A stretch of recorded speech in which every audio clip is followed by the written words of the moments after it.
Эфир Абхазского телевидения продолжает русская служба новостей. Здравствуйте. По инициативе президента Аслана Бжани состоялась встреча главы администрации президента Алхаса Квицини и временно исполняющего обязанности премьер-министра Владимира Делба с членами правительства, руководителями районных и городских администраций.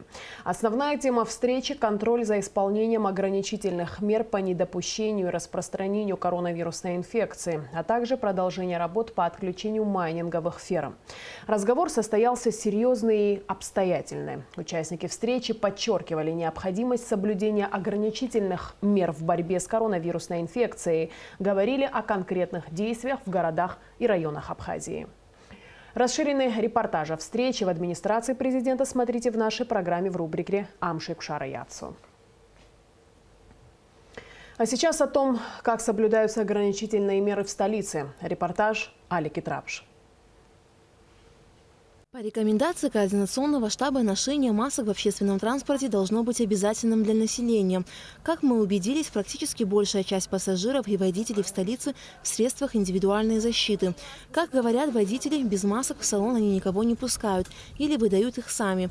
Кроме того, каждое утро в городском транспорте проводится профилактическая дезинфекция салонов. Обязательно только в масках.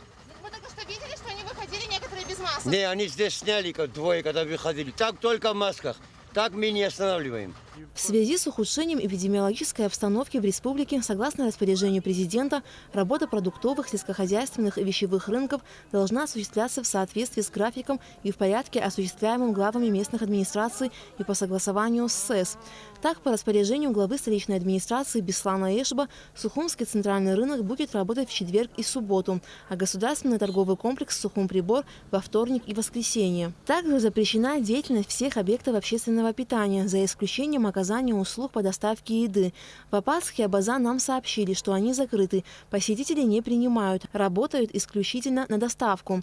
Далее мы посетили несколько ресторанов и кафе, расположенных на Сухумской набережной.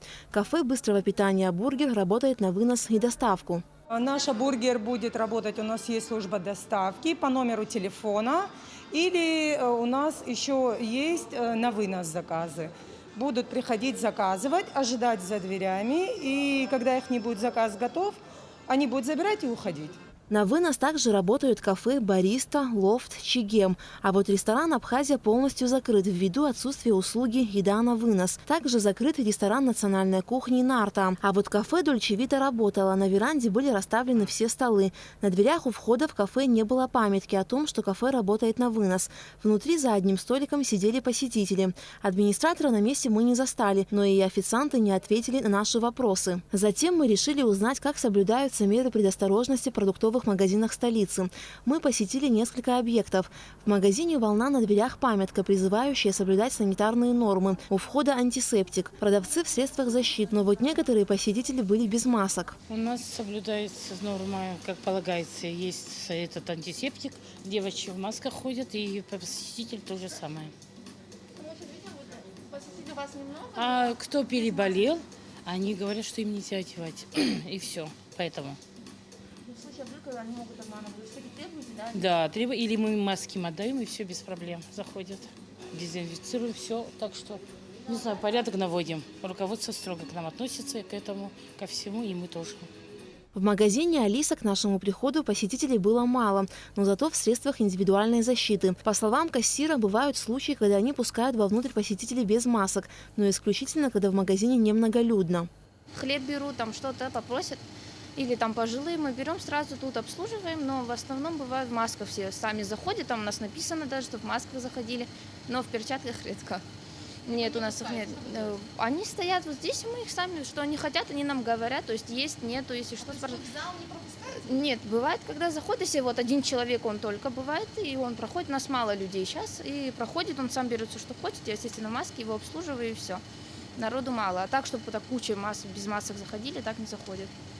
В другом продуктовом магазине «Абырлаш» на турбазе также было мало посетителей, но продавцы уверяли, что в магазин они пускают людей только в масках. Конечно же, за один день невозможно посетить все места массового скопления людей, но, как видно, далеко не везде соблюдаются ограничительные меры. Отрадно отметить, что в общественном транспорте ситуация изменилась к лучшему. Алика Трапш, Тимур Гугохия, Абхазское телевидение. В связи с ухудшением эпидемиологической обстановки в Абхазии на основании распоряжения президента республики, исполняющий обязанности главы администрации Гагрского района Юрий Хагуш подписал распоряжение об установлении отдельных мер по защите здоровья населения Гагрского района от коронавирусной инфекции COVID-19. Об этом сообщается на официальном сайте Гагрской администрации. До 10 февраля продуктовые и вещевые рынки Гагрского района будут работать по вторникам, четвергам и субботам. Дирекциям рынков поручено усилить контроль за дезинфекцией торговых площадей и обязательным ношением продавцами масок и перчаток. Исполняющий обязанности главы администрации Гудаутского района Баграт Боджгуа провел совещание с привлечением руководителей правоохранительных органов, а также крупных торговых объектов. Он обязал всех усилить контроль по соблюдению ограничительных мер в связи с тяжелой эпидемситуацией в республике. Руководителям объектов общественного питания предписано закрыть объекты до соответствующего разрешения, кроме объектов, способных организовать доставку на дом. Также руководителям Гудаутского рынка и крупным торговым объектам предписано проводить санитарную обработку объектов. Сотрудниками СЭС совместно с представителями РОВД и прокуратуры района проводить ежедневные рейды в местах массового скопления людей. Объекты общественного питания, не соблюдающие режим карантина и продолжающие свою деятельность в прежнем режиме, будут проверяться и принудительно закрываться вплоть до изъятия лицензии на соответствующий вид деятельности. Уже неоднократно я обращаюсь к вам о том, чтобы как себя вести нужно в существующей ситуации в Республике Абхазия. В частности, в Гудаутском районе и во всей республике ситуация крайне тяжелая, и нужно принимать уже радикальные меры. Медицинская служба находится в крайне тяжелом состоянии. Почему? Потому что резкая нехватка кадров. Непонятно, как граждане себя ведут в существующих условиях. И что нужно сделать для того, чтобы люди поняли, что эта ситуация не шутка. Эту ситуацию я бы сравнила по тем, как вирус осложняется и как протекает жестко, сравнила бы с пандемией испанкой 2018 года. Это абсолютно идет параллельно этому. Уважаемые наши граждане, просьба такая: соблюдайте условия карантина. Это избегать массовое скопление людей, это без надобности не выходить из дома, сидеть дома, только в случае, если в аптеку пойти в больницу, в поликлинику и так далее. Вот эти вот наши привычки, что пить кофе там, с соседями, там, с группами людей там, и так далее, это должно быть исключено. Резкий всхлёст заболеваемости, резкий подъем заболеваемости, что мы и прогнозировали получить от новогодних наших каникул. Очень мы уважаем, придерживаемся наших традиций и обычаев. Но в существующих условиях нужно резко убрать эти традиции. Это абсрабзара акрыфарака, убри хагозруб, убри урысшилаге, исхарстахзым убри, схонарш нарханы шашка, сшихерстахуп аважлар, шангл, абри акрыфаракурча, абсракурча, шангл. Инерз, инерин никомло, а уипсы адшилара, ахцин адшила, унейну уедышшилит, уакцит. Убрай гылана акрыфарау, казану обрехана кунц, таглазаща, ераузги ицгю, узги дара ицгихот. Южнокорейская компания Global Honors Network передала администрации Сухума 500 экспресс-тестов на антитела к коронавирусу. Интересно, что представитель южнокорейской компании Ву Дун Су некоторое время жил в Абхазии, и у него остались о нашей стране самые теплые воспоминания. Об этом сюжет пресс-службы администрации столицы. Корейская компания Global Honors Network передала администрации города Сухум 500 экспресс-тестов на антитела к ковиду. Представитель абхазской фармакологической компании «Ракета Групп» Аляс Хашба отметил, что планируются гуманитарные поставки также ПЦР-тестов. Прислали, скажем так, в тестовом виде первые 500 тестов, вообще 1000, мы развили на две администрации. Нам нужно было понять, это дойдет отсюда или нет, какие проблемы будут. В целом проблем никаких, были проблемы, мы это все прошли, смогли привести тесты. Официальное письмо от компании тоже на ваше имя предоставили нам. Планируем еще помощь в таком же виде и другие тесты, которые там ПЦР тоже более быстрые привозить. И сейчас надеюсь, что у нас все это получится. Ливарса Богателя рассказал, что представитель южнокорейской компании Вудон Су некоторое время жил в Абхазии, и у него остались о стране самые теплые воспоминания. Это частное лицо, которое долгое время в Абхазии, в том числе проживал. Сейчас он находится в Новосибирске. Он сам гражданин Южной Кореи. Да. И в том числе и благодаря его такой частной инициативе это все произошло. Глава администрации столицы Беслан Эшба поблагодарил абхазских бизнесменов и их корейских друзей за благотворительность. Спасибо большое. Для нас это большое подспорье. Знаете, нам, во-первых, многие помогают, и Российская Федерация, и наша диаспора. Огромное спасибо за ваши старания. Мы с вами много раз проговаривали о том, что да, такие возможности могут быть, но в самый такой пик ситуации вам удалось это сделать. Огромное вам спасибо за это. Спасибо большое за понимание. Экспресс-тесты будут переданы Управлению здравоохранения столицы. Амрамич Бадавидайцева, пресс-служба администрации города Сухум. Продолжаем выпуск.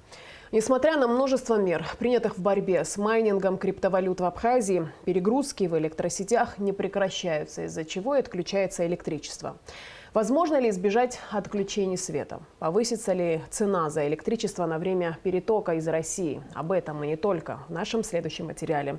Репортаж Гугут Саварданию. Графика верных отключений сейчас в республике нет, однако свет все же выключается. И нередко. Всему виной вновь стали перегрузы на подстанциях. Несмотря на все принятые меры по борьбе с криптофермами, среди них отключение интернета, без которого деятельность криптоферм невозможна. Это дало результаты, но ненадолго. Вели переговоры с интернет-провайдерами по вопросам отключения путем лишения путей доступа к интернет-сайтам, которые могут давать возможность майнерам заниматься своей деятельностью. Данная процедура была проведена перед Новым годом. Она принесла колоссальный эффект. В первые сутки мы наблюдали резкий спад нагрузок. Порядка 70 мегаватт в течение 2-3 часов уже нагрузка увеличилась, то есть лимит был восполнен, это было где-то 50 мегаватт. На вторые сутки где-то стабилизировалась нагрузка, скинутая путем отключения интернета на 40 где-то мегаватт. Уже в первые дни Нового года нагрузки вновь увеличились. Добытчики криптовалюты стали обходить блокировку интернет-провайдеров различными путями. Кроме того, несмотря на активную работу по отключению незаконных потребителей электроэнергии, опломбированию и обесточиванию аппаратов для добычи криптовалют, многие подключаются повторно. По словам специалистов, с мелкими криптофермами проблем больше, чем с крупными. И тому есть объяснение. По вопросам крупных ферм, практически они находятся под контролем. У нас проблемы основные вызывают мелкие майнеры, которые располагаются, как правило, в частных домах, там, в квартирах, различных иных местах, которые очень сложно определить и какие-то противодействия вести по вопросам отключения. Все наши действия в основном, которые осуществляли интернет, договоренность, которая наша была с интернет-провайдерами по отключению, в основном направлена была на мелкие майнеры. Но опять же, эта процедура у нас, как вы видите, не совсем стабильная. Сейчас электричество отключается по так называемому ситуативному графику. То есть, если на подстанцию поступил сигнал о перегрузе, то в той местности и отключают свет. Иначе последствия могут быть плачевными. При неконтролируемом росте оперативно вводятся графики. А так по республике в настоящее время никаких графиков отключений нет. А потребление очень растет, очень высокое, несмотря на борьбу с майнерами. С 20 января Ингургэс будет остановлен на ремонт. На это время вся страна будет получать электричество из России. Но при этом тарифы за потребляемую электроэнергию не увеличатся. Время перетока, и сейчас переток частичный, и на время полного электроснабжения со стороны России. Ну, цена для населения, для потребителей там, в Республике Абхазия не будет увеличиться, она будет оставаться прежней. Сейчас западная и центральная части Абхазии обеспечиваются перетоком из России. Восточная от Ингургэс. Мощности от перетока и уровня воды на Ингуре должно хватить до 20 января. Однако, если перегруз на подстанциях будет сохраняться и увеличиваться, то придется ввести график отключений. Специалисты надеются, что этого не произойдет. Борьба с незаконными потребителями электроэнергии в республике продолжается. Гугуца Вардания и Налагухава, Абхазское телевидение. Больше 3000 гектаров пострадало во время лесных пожаров в декабре и январе в Абхазии. В общем, на тушение огня пожарные расчеты выезжали 68 раз. Такие данные озвучил министр по чрезвычайным ситуациям Лев Квициня на пресс-конференции по итогам первой декады января 2021 года. Репортаж Сарии Кварцхелия. Первое, что отметил министр Лев Квициня, открывая пресс-конференцию, это лесные пожары с середины декабря по 10 января. В результате по всей территории Абхазии пострадало больше 3000 гектаров. За этот период времени пожарные выезжали на место возгораний 68 раз. Как правило, среди главных причин пожаров выделяют длительные периоды засухи и неосторожное обращение с огнем. Специалисты предполагают, что главной причиной является человеческий фактор. Поджигали. Но вот чтобы кто-то специально пришел, поджег, я не склонен к этому. Хотя в Краснодарском крае по неподтвержденным данным и проходит информация, что несколько человек были задержаны, которые делали это специально, поджигали и так далее. Время такое, что и это нельзя исключать. В последнее время, раньше такого я не наблюдал, когда идут пожары, когда в стране есть определенные проблемы, непонятные, я не говорю это только СМИ, но пишут версии, которые дают возможность к панике больше. То, что выбрасывается информация, она очень негативно играет на общество. Районным подразделениям МЧС даны конкретные указания относительно поддержания уровня подготовки в частях, а также усиления профилактической работы с населением по соблюдению правил противопожарной безопасности в период похолодания и зимнего отопительного сезона. У нас нет централизованного отопления. У нас устарелая электропроводка во многих домах. Если начнут давать нагрузку, включать самодельные печки, то пожары неизбежны. Желательно все отключать. Потом приехали пожарные, не приехали, успели. Это вторая сторона медали. Это потом. Самое главное и самое обидное, то, что из-за халатного отношения могут погибнуть люди. На пресс-конференции обсуждалась тема пандемии коронавируса. МЧС оказывает помощь и в этом направлении. К примеру, Ачимчирской ЦРБ была передана машина скорой помощи. Не обошла стороной эта болезнь и самих спасателей. Сегодня у 12 сотрудников МЧС выявлен коронавирус. Мы также занимаемся перевозками иногда ковидно-больных в труднодоступных местах. Мы не ждем и не ссылаемся. Это не наши обязанности. Пускай это занимается Минздравом.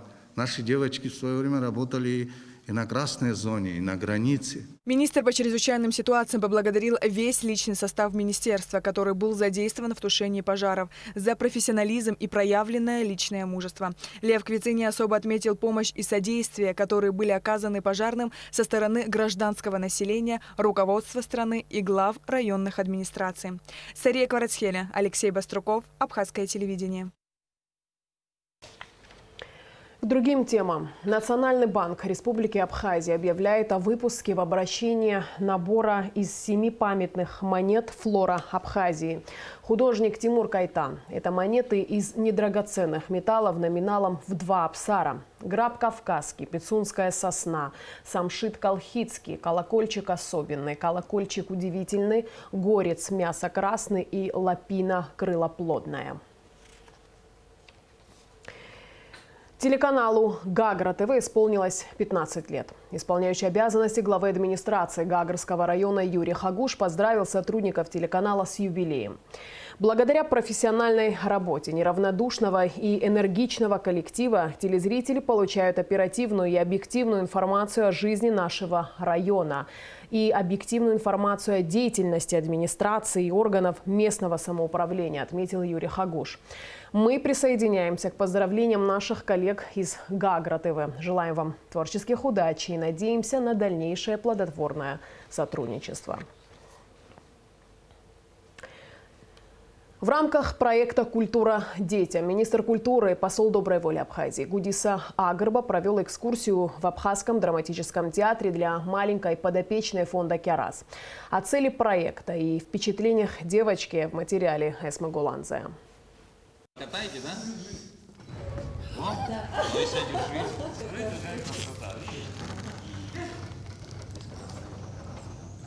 На один день Абхазский драмтеатр распахнул свои двери для 12-летней Камилы Квернадзе, подопечной фонда «Кярас». Экскурсию проводит сам министр культуры. Фойе театра, зрительный зал и, конечно же, главное театральное пространство – сцена. Вот основные точки экскурсии. Девочка явно впечатлена масштабами увиденного. Гудис Агарба поясняет, что за этой красивой картинкой кропотливая работа большого количества людей. Пока актеры на сцене, за кулисами меняются декорации, работают осветительные и звуковые приборы. И световики, и суфлеры, которые подсказывают. Тут большое количество людей задействовано. Мы договоримся так, ближайший спектакль мы тебя приглашаем. Да, мы попросим, чтобы самое почетное, самое хорошее зрительское место тебе предоставили.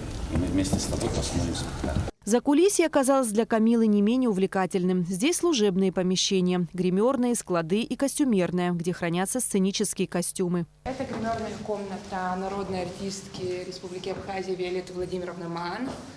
Камила призналась, что экскурсия ей очень понравилась. Девочка узнала много нового о театре, его истории и работе.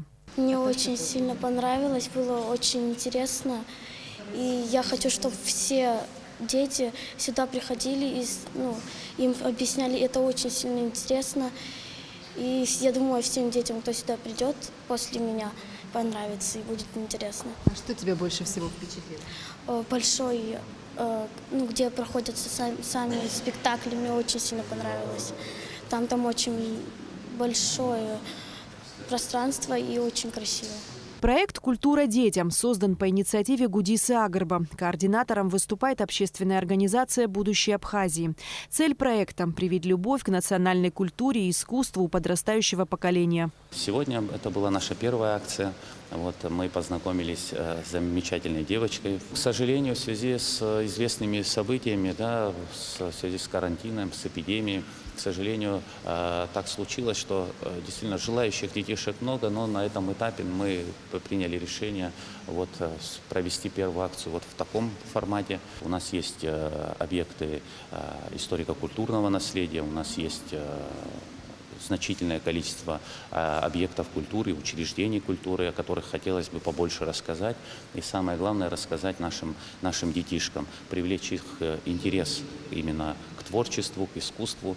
И мы думаем, что этот проект, он интересен, и по результатам, допустим, сегодняшней нашей встречи, нам кажется, что нашему гостю эта встреча понравилась. Проект «Культура детям» обязательно получит продолжение, охватывая различные объекты историко-культурного наследия нашей страны. Эсма Голанзе, Тамас Чиковани, Абхазское телевидение. 14 января в Абхазии праздничный выходной день. В этот день традиционно отмечается Жерныха. Кроме того, 15 и 16 января, пятница и суббота объявлены дополнительными выходными нерабочими днями. Распоряжение об этом подписано Кабинетом министров Республики Абхазия в целях обеспечения условий для проведения в учреждениях и организациях дезинфекционных мероприятий, направленных на профилактику распространения коронавирусной инфекции COVID-19. Уважаемые телезрители, по многочисленным вашим просьбам завтра, 14 января, с 8 часов утра начнется повторная трансляция новогоднего прямого эфира от 31 декабря. Не переключайтесь. Целый день и весь вечер для вас. Все самое позитивное, все для новогоднего праздничного настроения. И в конце выпуска прогноз погоды. По сообщению синоптиков, в четверг в Абхазии ожидается облачная погода, умеренный дождь, переходящий в сильный дождь со снегом. Местами снег, возможно, гроза. Температура воздуха ночью плюс 1,6, днем 4,9 тепла. Температура морской воды плюс 11. На этом наш выпуск завершен. Всего доброго и до встречи в эфире.